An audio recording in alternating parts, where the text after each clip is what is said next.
출애굽기 21장 1절부터 마지막까지 말씀을 저와 교독하도록 하겠습니다. 제가 먼저 읽습니다. 내가 백성 앞에 세울 법규는 이러하니라. 내가 히브리 종을 사면 그는 6해 동안 섬길 것이요 7째 해는 몸값을 물지 않고 나가 자유인이 될 것이니라. 만일 그가 단신으로 왔으면 단신으로 나갈 것이요 장가 들었으면 그의 아내도 그와 함께 나가려니와 만일 상전이 그에게 아내를 주어 그의 아내가 아들이나 딸을 낳았으면 그의 아내와 그의 자식들은 상전에게 속할 것이요 그는 단신으로 나갈 것이로되 만일 종이 분명히 말하기를 내가 상전과 내 처자를 사랑하니 나가서 자유인이 되지 않겠노라 하면 상전이 그를 데리고 재판장에게로 갈 것이요 또 그를 문이나 문설주 앞으로 데리고 와서 그것에다가 송곳으로 그의 귀를 뚫을 것이요 그는 종신토록 그 상전을 섬기리라.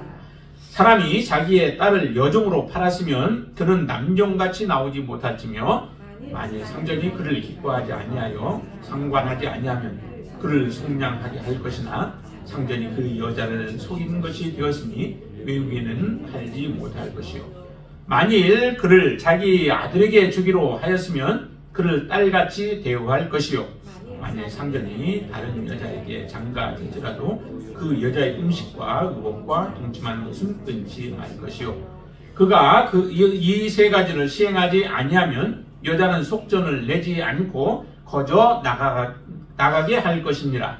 사람을 쳐 죽인 자는 반드시 죽일 것이나 만일 사람이 고의적으로 한 것이 아니라 나 하나님이 사람을 그의 손에 넘긴 것이면 내가 그를 위하여 한 곳을 정하리니 그 사람이 그리로 도망할 것이며 사람이 그의 이웃을 고의로 죽였으면 너는 그를 내 제단에서라도 잡아 죽일 것이니라. 자기 아버지나 어머니를 치는 자는 반드시 죽일지니라. 사람을 납치한 자가 그 사람을 팔았든지 자기 수하에 두었든지 그를 반드시 죽일지니라. 자기의 아버지나 어머니를 저주하는 자는 반드시 죽일지니라. 하나님이 서로 싸우다가 하나가 돌이나 주먹으로 그의 상대방을 쳤으나 그가 죽지 않고 자리에 누웠다가 지팡이를 짚고 일어나 걸으면 그를 친 자가 형벌은 면하되 그간의 손해를 배상하고 그가 완치되게 할 것이니라. 사람이 매로 그 남종이나 여종을 쳐서 당장에 죽으면 반드시 형벌을 받으리니와 그가 하루나 이틀을 연명하면 형벌을 면하리니 그는 상전의 재산임이라. 사람이 서로 싸우다가 임신한 여인을 쳐서 낙태하게 하였으나 다른 해가 없으면 그 남편의 청구대로 반드시 벌금을 내되 재판장의 판결을 따라 낼 것입니다. 그러나 다른 해가 있으면 갑대 생명은 생명으로 눈은 눈으로 이는 이로 손은 손으로 발은 발로 된 것은 된 것으로 상하게 한 것은 상함으로 때린 것은 때림으로 갚을지니라.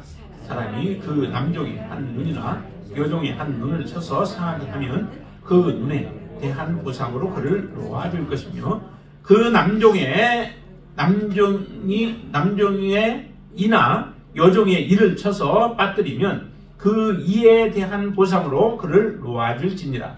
소가 남자나 여자를 받아서 죽이면 그 소는 반드시 돌로 쳐서 죽일 것이요 그 고기는 먹지 말 것이며 임자는 형벌을 면하리니와 소가 본래 받는 버릇이 있고 그 임자는 그로 말미암아 경고를 받았을 때 단속하지 아니하여 남녀를 막론하고 받아 죽이면 그 소는 돌로 쳐 죽일 것이고 임자도 죽일 것이며 만일 그에게 속죄금을 부과하면 무릇 그 명령한 것을 생명의 대가로 낼 것이요 아들을 받든지 딸을 받든지 이 벽대로 그 임자에게 행할 것이며 소가 만일 남종이나 여종을 받으면 소 임자가 은 30세겔을 그의 상전에게 줄 것이요 소는 돌로 쳐서 죽일지니라.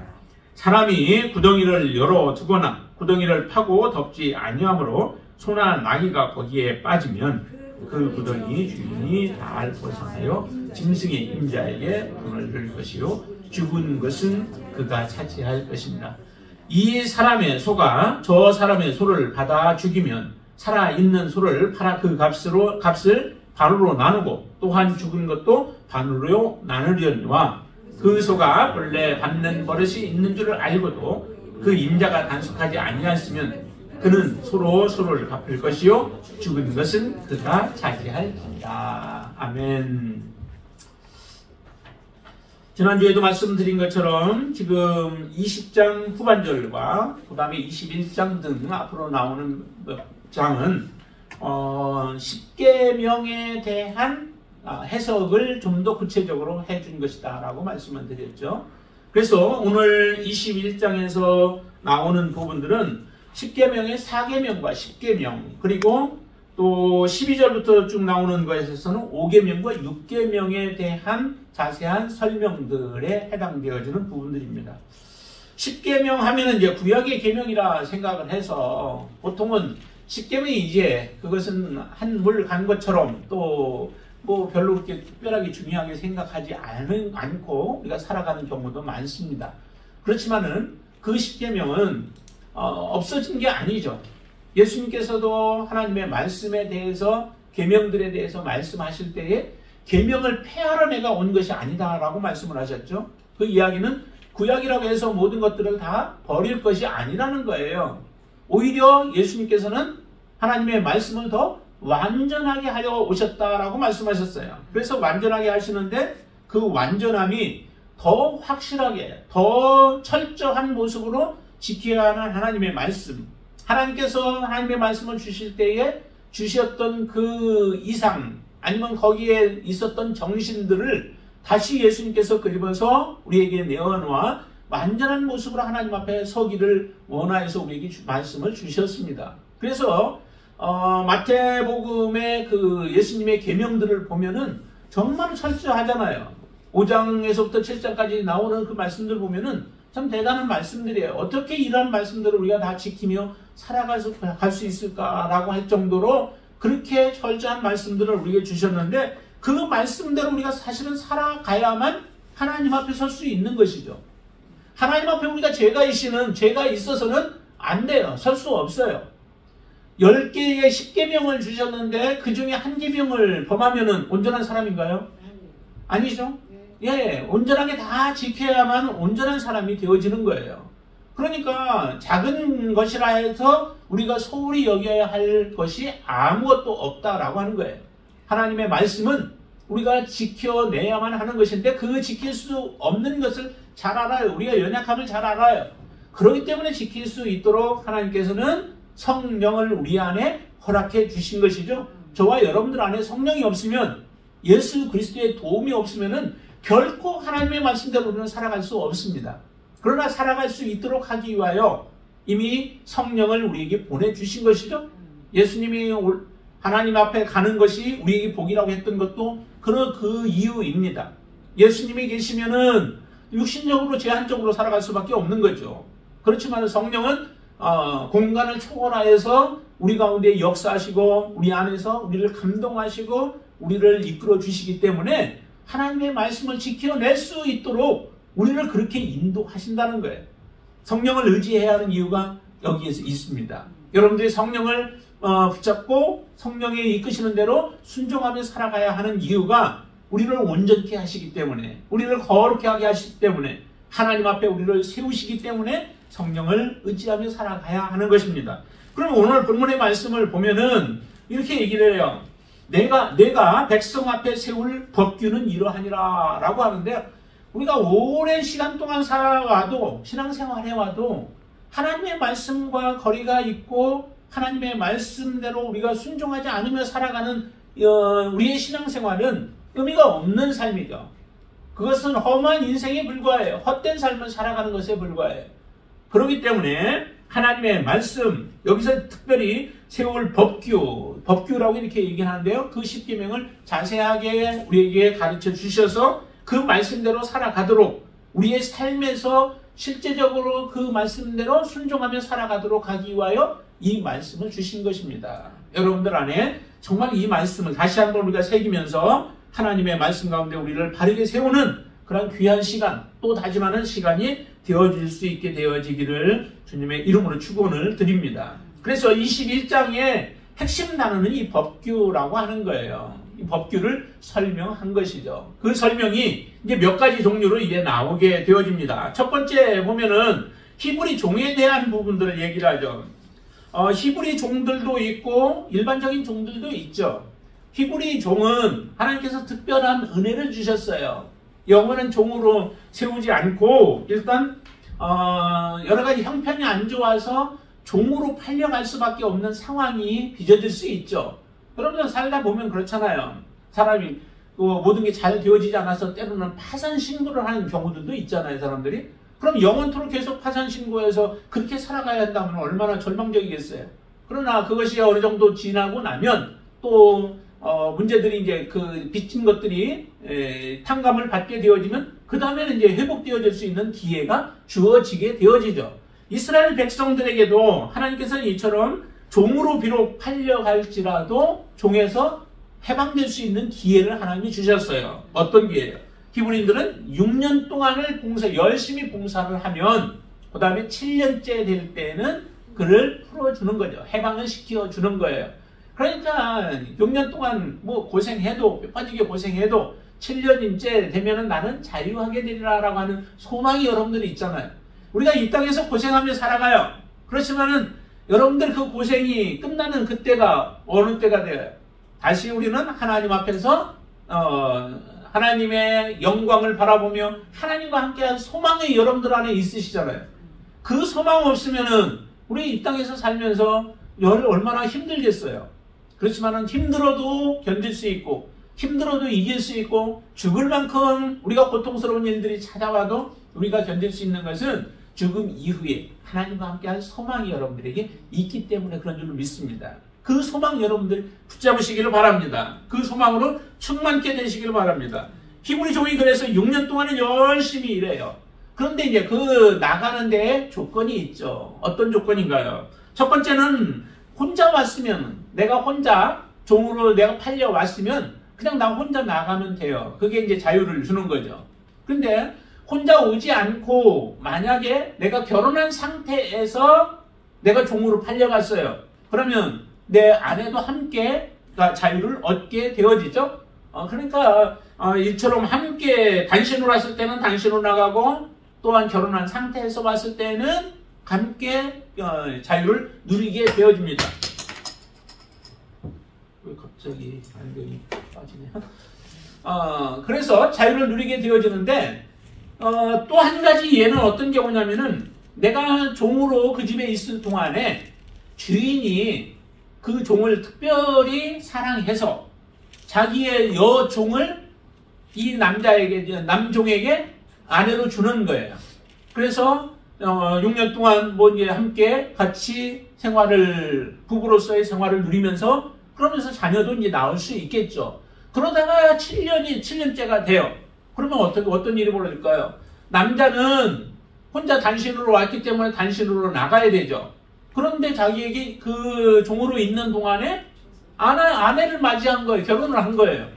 근데 그 결혼한 상대가 주인의 종이에요. 그러면은 주인의 종을 데리고 나갈 수는 없어요. 결단을 해야 돼요. 어떤 결단을 해요? 나 혼자 나갈 것인가? 아니면은 내가 이곳에 아내와 자식들을 사랑함으로 그들과 함께 할 것인가? 라고 하는 결단을 내려야 돼요. 그래서 아내가 좀 좋지 않게 좀 굉장히 미워요. 자식들도 별로 마음에 들지도 않고 그러면은 혼자 그냥 혼자 나가서 혼자 다시 단신의 삶이 이루어지면 되겠죠. 그런데 아내를 사랑하고 자기 자식이 얼마나 자기 자식이니까 귀엽고 사랑스럽겠어요. 그러니까 이 자식과 아내를 떼놓고 나갈 수 없다라고 생각이 되어지면 주인에게 얘기하는 거예요. 거기다가 주인도 사랑스러운 거예요. 왜냐하면 자기를 그만큼 생각해 주었잖아요. 혼자 단신으로 와서 고생하고 있는 나를 위해서 아내를 그가 붙여주어서 함께 가정을 이룰 수 있는 은혜를 베풀어 주셨으면 그 주인이 얼마나 또 자기를 사랑하겠어요. 그러니까 그렇게 사랑하는 주인을 사랑하지 않을 수 없겠죠. 여러분들 같으면 어때요? 정말 그렇게 사랑하는데도 여러분들 뿌리치고 나갈 수 있겠어요? 그러면 이제 결단하는 거죠. 나는 나가지 않겠습니다. 나는 종으로 섬기겠습니다. 라고 하면은 이 사람은 이제 다시는 자유의 종이 되어줄 수 있는 기회가 없습니다. 영원한 종이 되어지는 거죠. 그 증표로 이 사람을 데리고 가서 재판장에게 데리고 가서 그리고 송곳으로 그 귀를 문설주에도 대고 귀를 뚫게 되어지는, 그래서 증거를 삼게 되어지죠. 이렇게 해서 이제 영원한 종이 되어지는 경우가 있다라고 하는 거죠. 참 이것은 선택하기가 쉽지는 않을 거예요. 아내와 자식을 선택할 것인가? 그러면서 자유를 포기하고 영원한 종으로 살아가야 할 것인가? 아니면은 진정한 내 개인 혼자의 자유를 선택할 것인가? 그렇지만은 이 종에게는 무엇이냐면은 정말 사랑이라고 하는 것이 있는 거죠. 사랑을 맛본 거예요. 아내로부터 사랑을 맛보고 자기가 또 자식을 사랑하고 자식이 또 자기를 사랑하고 주인이 자기를 사랑하는 이 진정한 사랑을 맛본 사람만 영원한 종이 되겠다라고 결단할 수 있는 것이죠. 그 사랑을 맛보지 못하면 이 사람은 영원한 종으로서의 삶을 살아갈 수 없게 되어지죠. 여러분들의 삶을 한번 보세요. 여러분들이 지금 누구에게로 스스로 종이 되고자 해서 영원한 종이 되셨나요? 나 영원한 종 아닌데, 그렇게 말하실지도 모르지만은 예수 그리스도를 믿는다라고 하는 것은 곧 여러분들이 영원한 종이 되기를 원한 사람들과 똑같습니다. 이 영원한 종이 되겠다고 고백한 사람과 똑같다라고 하는 거죠. 왜요? 예수님께서 여러분들을 사랑하셨기 때문에 그렇죠. 여러분들이 예수님이 얼마나 사랑하세요? 목숨을 다여 주시기까지. 네, 죽기까지 여러분들을 사랑하셨다라고 성경은 말씀하시죠. 빌립보서에서 말씀하죠. 정말 여러분들을 죽기까지 사랑하신 것을 믿으시나요? 우리 김 집사님 믿으세요? 죽기까지 김 집사님을 사랑하신 것을 믿으세요? 예, 믿으실 거예요. 그러니까 이렇게 나오셨죠.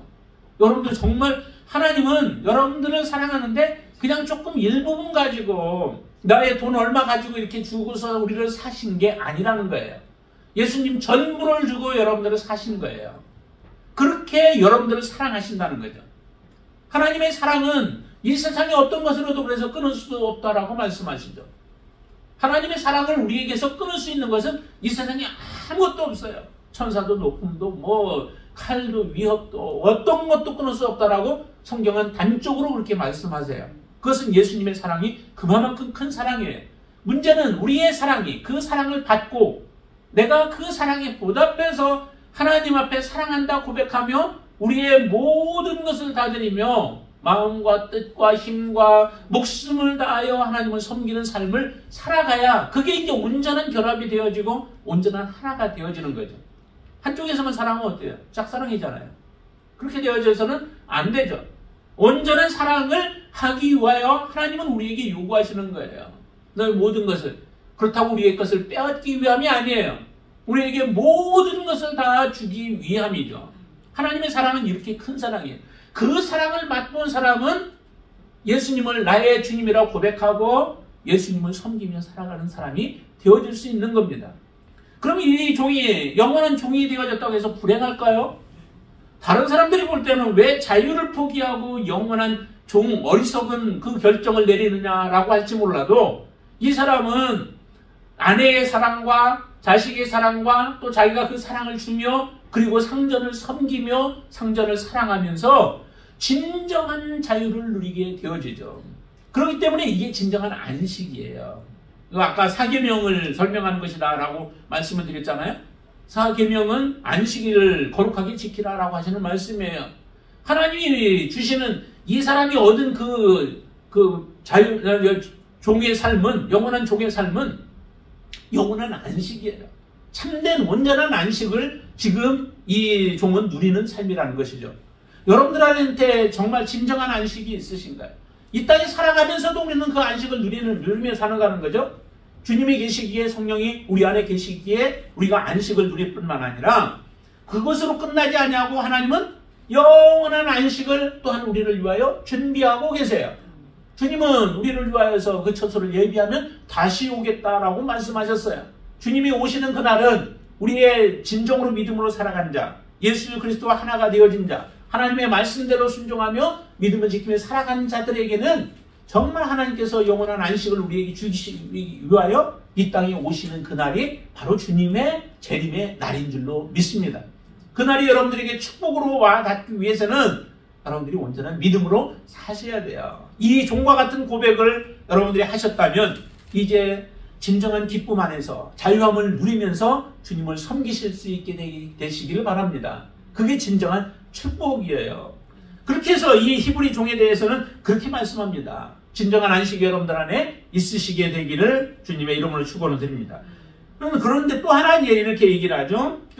종으로 이제 자기의 딸을 팔게 되어질 경우, 여기는 이제 남자가 종이 되어졌을 경우인데 여자가 종이 되어지는 경우는 조금 달라요. 여자가 종이 되어지는 경우는 노임을 받지 않죠. 자, 거기에 보시면은 그 7절 말씀 한번 보실까요? 사람이 같이 읽습니다. 자기의 딸을 여종으로 팔았으면 그는 남종같이 나오지 못한다라고 말씀해요. 남종과 같이 나오지 못하는데 어떤 경우들이 있냐면은 그 여기의 경우는 여자는 그 남자의 첩으로 팔려가는 경우예요. 첩으로 팔려갔기 때문에 남자의 첩이 되어진 거죠. 그렇기 때문에 계속해서 그 남자를 섬겨야 하는 것이지 6년만 섬기고 나오는 것이 아닙니다. 결혼은 영원한 결혼을 얘기하는 거죠. 결혼을 한번 하면은 하다가 중간에 저기 하는 게 아니라 계속해서 살아가는 것을 의미하는 그런 부분들이기 때문에 이 여종은 나올 수 없는 거예요. 자, 그런데 이제 문제가 생기죠. 그 남자가 종으로 삼았는데, 여종을 자기 첩으로 삼았는데 별로 마음에 이제 살다 보니까 들지를 않아요. 그래서 미워하게 되어지면, 그런데 이제 어떻게 해야 되느냐. 그렇다고 해서 그 여자를 외국인에게 팔아버려서는 안 된다라고 하는 거예요. 이제 속해줘야 되는 거죠. 내가 첩으로 삼겠다라고 했는데 그 약속을 남자가 지키지 못하게 되어지면 이 여자는 자유케 해줘야 한다는 거예요. 만약에 자유케 해주지 아니하는 상태에서라도 혹시라도 이 사람이 다른 여자에게 장가든다라고 얘기를 하죠. 그러니까 다른 여자를 또 하나를 또 첩을 들이는 게, 첩이 있는데, 아내가 있는데 또 첩을 들이는 경우예요. 이렇게 됐을 때는 그 여자에게 필요한 것들을 다 공급해 주라는 거예요. 옷도 줘야 되고 음식도 맛있는 것들을 자기가 먹는 것과 동일한 모습으로 해줘야 되고, 그리고 동침하는 그런 일까지 다 해줘야만 이 여자가 계속해서 그의 종으로서의 삶을 살아갈 수 있는 거죠. 그 의무를 다하지 못한다면은 여자를 자유하게 내보내줘야만 한다라고 하는 것을 말씀합니다. 지금 여자들은요, 이 당시에 여자들에 대한 것은 그 상전의 저기와 같아요. 재산과 같은 존재예요. 재산과 같은 존재이기 때문에 사실은 너무도 푸대접을 당할 그런 상황 가운데 있잖아요. 그렇지만 하나님은 그런 상황 가운데 재산과 같이 취급을 당하는 여자라 할지라도 그들을 아무렇게나 대하지 못하도록 하나님은 그렇게 하신 거예요. 정말 한 사람 한 사람들이 귀중하잖아요. 상황이, 환경이 여의치 못해서 그와 같은 상태에 빠져 있을지라도 그들을 아무렇게 대해서는 안 된다라고 하는 것들을 우리에게 잘 말씀해 주는 겁니다. 그래서 이 여자의 경우는 그렇게 해서 자유함을 얻게 되어지는 경우는 남자로부터 미움을 받든지 또 자기 남자가 해야 할 의무를 다 하지 못할 때에 이 여자에게 자유를 주어서 다시 결혼할 수 있도록 그렇게 허락해 주는 거죠. 이게 바로 하나님이 자녀들을 사랑하기 때문에 이런 말씀들을 주시는 겁니다. 자, 그리고 나서 정말 이제 살인하지 말아라 라고 하는 그 5계명, 6계명의 말씀을 우리에게 주시는데요. 거기에 12절부터 한번 보시면은 이렇게 얘기를 해요. 사람을 쳐 죽인 자. 사람을 죽인 자는 어떻게 해야 될까요? 여러분들 어떻게 해야 되나요? 말씀에는 살인자니까. 살인자니까 죽여야 되죠. 살인자는 죽여야 돼요. 근데 요즘의 인권은 너무도 그 범죄자들에 대한 인권들을 강조하다 보니까 살인을 했어도 이 사람의 인권을 존중해야 된다라고 하면서 여러 가지로 그 사람들을 보호하고 있는데 참 이거는 좀 마땅치 않아요. 내가 다른 사람의 생명을 소홀히 여기고 다른 사람의 생명을 내가 앗아가고 빼앗게 되어진다면은 그 생명도 빼앗겨야 하는 것이 그게 당연한 거예요. 그게 성경적인 거예요. 그런데 이렇게 사람을 죽였다 할지라도 이제 이유가 있어요. 두 가지 이유인데 하나는 뭐냐면은 하나는 내가 고의가 없이 그 사람을 죽였을 경우, 이런 경우는 어떻게 해요? 고의가 없이 어떤 불행한 이유로 그 사람이 쉽게 되어진 경우도 그 사람을 죽여버린다라고 하는 것은 이건 좀 안 되죠. 예, 그러나 고의성을 가지고 무슨 일을 해서 그 사람의 상처를 입히고 죽였을 경우에는 반드시 그 사람들에게는 그와 같은 대가를 당하게 해야, 그래야 사람을 존중히 여기고 그걸 귀히 여길 수 있는 그런 마음을 갖게 되죠. 사람은 하나님의 형상대로 지음을 받았대요. 모양이 어떻든, 예쁘든 예쁘지 않든, 멋있든 멋있지 않든, 돈이 있든 없든, 그 사람이 못나고 잘나고를 떠나서 다 하나님의 형상대로 지음을 받은 존재라는 거죠. 그러면 우리가 귀히 여겨야 돼요. 귀히 여겨야 돼요. 아내는 남편은, 남편은 아내를 귀히 여겨줘야 되죠. 성도는 성도 간에, 서로 간에 귀히 여겨야 되죠. 자녀는 부모를, 부모는 자녀를 귀히 여겨줘야 돼요. 이게 바로 하나님께서 우리를 이 땅에 보내신 목적이잖아요. 그렇게 귀히 여기는 마음이 우리에게 있다면은 사람을 고의로 죽일 수 없는 거죠. 고의로 죽여서는 안 되는 거예요. 그래서 고의로 죽인 자는 반드시 어떻게 해요? 반드시 죽여야 된다라고 하는 거예요. 그래서 그렇게 말씀하시는 거죠. 여러분들 마음, 여러분들 안에는 정말 이런 일이 없게 되길 바랍니다. 예수님은 여기에서만 그치는 게 아니에요. 실제적으로 우리의 생명을 앗아간 것만 말씀하시지 않고 뭐까지 얘기해요? 우리의 마음에 미움을 품는 것까지 그래요. 미움이 점점점 커지면 결국에는 어때요? 죽이고 싶어하는 마음들이 생겨지게 되잖아요. 그러니까 이런 것까지도 예수님은 우리에게 다 버리게 만드시죠. 그게 바로 하나님이 우리를 얼마나 사랑하셨는지, 우리가 하나님을 대적하고 하나님 앞에 불순종하며 살아갔던 우리들을 하나님은 기다리고 기다리시다가 여러분들을 지금 이 자리까지 인도해 주셨잖아요. 그 하나님의 사랑을 생각하면은 우리가 사랑하지 않을 수 없는 거고 다른 사람을 용서하지 않을 수 없게 되어지죠. 그래서 그런 사람들에 대해서는 반드시 죽이는데 이렇게까지 얘기해요. 아주 힘주어서 얘기하죠. 14절 말씀 한번 같이 보실까요? 14절 같이 읽습니다. 사람이 그의 이웃을 고의로 죽였으면 너는 그를 내 제단에서라도 잡아내어 죽일지니라 그러죠. 제단에서라도 잡아 끌어내려서 죽이라는 거예요. 제단이 참 거룩한 곳 아니에요. 아무나 들어갈 수도 아무나 거기다 올릴 수도 없는 그러한 곳인데도 그러한 자는, 악한 자는 반드시 끌어내어서 죽이라라고 하나님 그렇게 엄하게 말씀하십니다. 우리가 다른 사람들을 미워하는 일들이 있나요?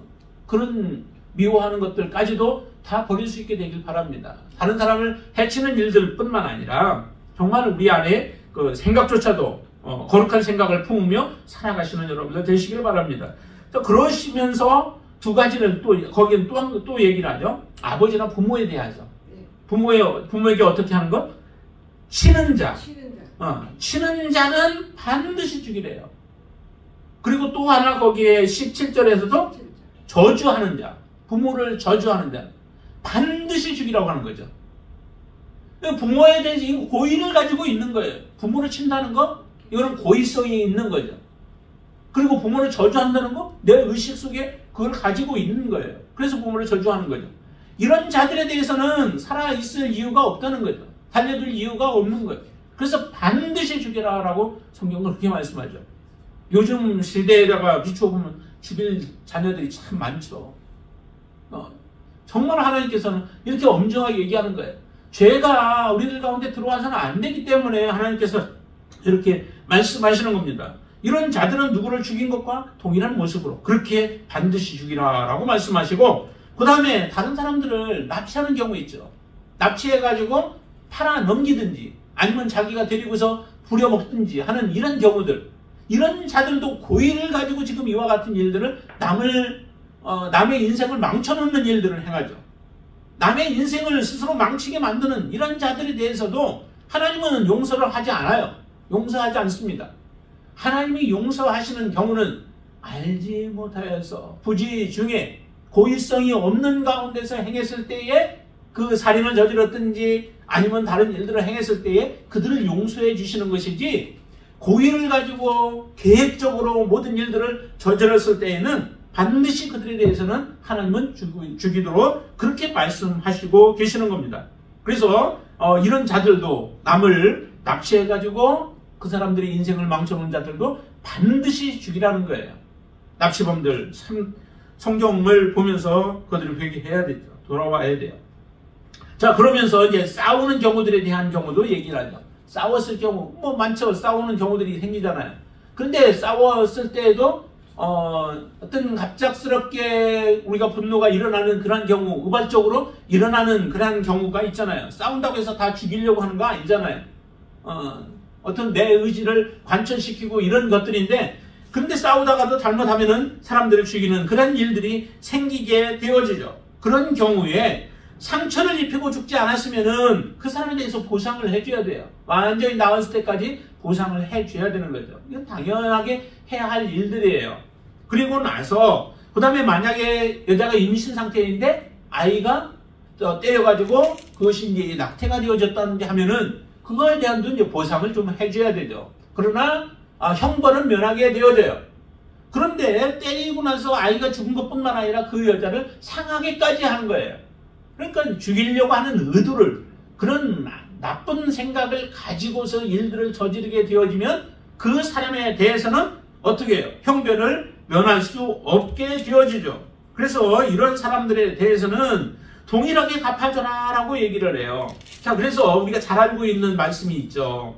자, 23절부터 한번 보시면은 거기에 여러분들 아주 잘 알고 있는 내용이죠. 자, 한번 보실까요? 그러나 다른 해가 있으면 갚되, 뭐예요? 생명은 생명으로, 죽였으면 죽이라는 거죠. 눈을 상하게 했으면 어떻게 해요? 그 사람의 눈을 상하게 만들라는 거예요. 또 손은 손으로, 발은 발로, 된 것은 된 것으로, 상하게 한 것은 상하게 한 것으로 동일하게 갚아줘라 라고 말씀하세요. 이렇게 행함으로 인하여서 내가 다른 사람들을 조금 그 정신을 차리도록 하기 위하여 행하는 것 정도는 그래도 이제 뭐 그렇게 심하지 않으니까 괜찮지만은, 다른 사람을 죽일 목적으로, 또 아니면은 큰 상처를 입힐 목적으로 이렇게 행한 일들에 대해서 반드시 그렇게 갚아주라 라고 하시는 말씀이 있음으로 인하여서 사람들은 어떻게 해요? 싸울 때에도 조심해야 되는 거죠. 다른 사람을 상하면 나도 동일하게 그 상처를 입게 되어진다는 거예요. 내가 칼을 찌르면 그것이 나를 찌르는 것이다 되어진다라고 하면은 사람이 마음대로 그렇게 찌를 수 있겠어요? 다른 사람을 찌르고 나는 괜찮다라고 생각하기 때문에 사람들이 이런 악한 일들을 행하게 되어지죠. 내가 침을 뱉으면 그것이 내 얼굴로 떨어진다라고 생각하면 여러분들 침을 함부로 뱉을 수 있겠어요? 뱉을 수 없죠. 동일한 모습이에요. 성경은 그렇게 행함으로 인하여서 우리로 하여금 정말 한 가지 행동을 할 때에도 생각해보고 하는 거죠. 생각해보고 또 생각해보고 하면서 우리가 살아가도록, 그래서 이웃에게 해를 끼치지 않고 이웃을 사랑할 수 있는 마음을 가지도록 하나님은 그렇게 우리에게 말씀하시는 겁니다. 그런데도 사람들은 믿음으로 살아가는 하나님의 자녀들이라 하면서도 우리는 생각 없이 말을 하고 생각 없이 행동하여 그것이 결국 자기에게 다시 또 돌아와서 더 상처가 깊어지는 경우들을 우리는 많이 보게 되어지죠. 여러분들은 이 말씀을 정말 늘 생각할 수 있게 되길 바랍니다. 내가 행한 것은 그대로 나에게로 돌아온다. 예수님께서 말씀하셨잖아요. 심판하는 것은 내가 하는 것이 아니라 너희 말이 할 것이다 라고 말씀을 하세요. 내가 무슨 말을 했느냐라고 하는 것에 따라서 내가 그것의 심판을, 그 앞에 내가 한 말들에 대해서 그대로 논다면, 주님이 하신 말씀들을 내 앞에 그대로 논다면 그 말씀에 내가 거치는 것들이 무엇이고 내가 해당되어지는 것들이 무엇인가 라고 하는 것들을 우리가 본다면은 우리의 말도 그래서 축복의 말을 해야 되는 거예요. 다른 사람을 우리가 위로의 말을 해줘야 되는 거예요. 특히 더 그렇잖아요. 우리 모든 만나는 사람들에게 이런 자세로 우리가 임한다면은 정말 우리는 세상에서 필요한 사람들이 되어지고 세상의 빛과 소금의 역할을 감당하는 사람이 되어질 줄로 믿습니다. 이렇게 여러분들이 사실 수 있게 되길 바랍니다. 그래서 이처럼 행한 그대로 갚아주라 라고 말씀을 하시죠. 그리고 나서 이제 또 말씀하기는, 이제 소가 혹시 다른 사람을 죽이는 그런 경우에 해당돼요. 다른 사람을 소가 죽이면은 이것도 이제 두 가지 경우가 있죠. 소가 처음 내가 산지 얼마 안 돼. 그리고 소가 항상 나오고 있을 때 보니까 착한 소야. 그렇기 때문에 다른 사람들이 만났을 때에도 별로 대수롭지 생각하지 않고 착하게만 생각했는데 갑자기 행동이 돌변하여서 사람을 죽이는 경우가 생길 수 있죠. 이런 경우와 또 하나는 이게 상습적인 거예요. 소강은 다른 사람을 들이받고 해치는 그런 경향이 있어서 다른 사람들이 그 소 굉장히 위험해, 다른 사람들 받았어, 그러니까 조심해야 돼 라고 하는 그런 경고들을 해 주었는데도 주인이 그거를 대수롭지 않게 생각하고 그냥 넘겨버렸을 경우, 그러다가 결국에 사람을 죽이게 되는 경우는 다르다라고 하는 거예요. 어떻게 달라요?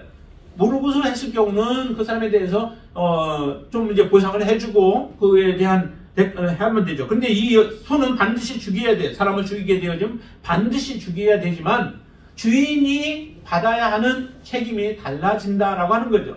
주인은 모르고 있는 상태에서 그와 같은 일들이 벌어졌기 때문에 주인은 형벌을 면하게 되어지죠. 그러나 알고도 만약에 방치한 경우라면은 주인도 죽여야 된다라고 하는 거예요. 주인은 가만두면 안 되죠.